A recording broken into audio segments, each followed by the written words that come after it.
কাগজে কলমে উৎপাদন সক্ষমতা চাহিদার দ্বিগুণ, কিন্তু বাস্তবে সংকটের মেঘ কাটছে না বিদ্যুৎ খাতে।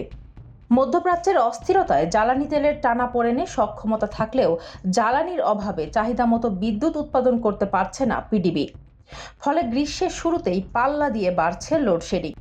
পরিস্থিতি সামাল দিতে অফিস সময় কমানো সহ বিপণী বিতান দ্রুত বন্ধের নির্দেশ দিয়েছে সরকার।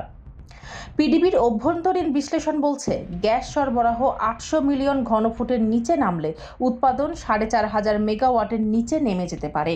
আসন্ন এপ্রিল মে মাসে বিদ্যুতের চাহিদা 18,500 মেগাওয়াট ছাড়ানোর আশঙ্কা থাকলেও উৎপাদন সম্ভব হবে মাত্র 16,200 মেগাওয়াট, অর্থাৎ প্রায় 2,000 মেগাওয়াটের বেশি ঘাটতি থেকে যাওয়ার শঙ্কা তৈরি হচ্ছে। সংকট সামাল দিতে সরকার ইতিমধ্যেই নিয়েছেন জরুরি পদক্ষেপ।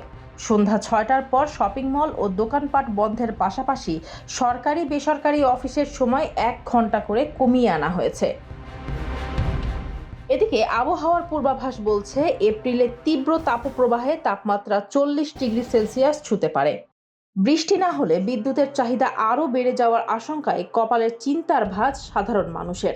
বিশেষ করে শহর ছাপিয়ে গ্রামাঞ্চলে লোডশেডিংয়ের মাত্রা এখন ভয়াবহ রূপ নিয়েছে। তবে নিয়মিত বৃষ্টিপাত হলে বিদ্যুৎ ব্যবস্থার ওপর চাপ কিছুটা কম থাকতে পারে। পরিস্থিতি নিয়ন্ত্রণে রাখতে সরকার বিদ্যুৎ সাশ্রয়ী হওয়ার জন্য দেশবাসীর প্রতি আহ্বান জানিয়েছে। ফারজানা হাসিন, মানবকণ্ঠ।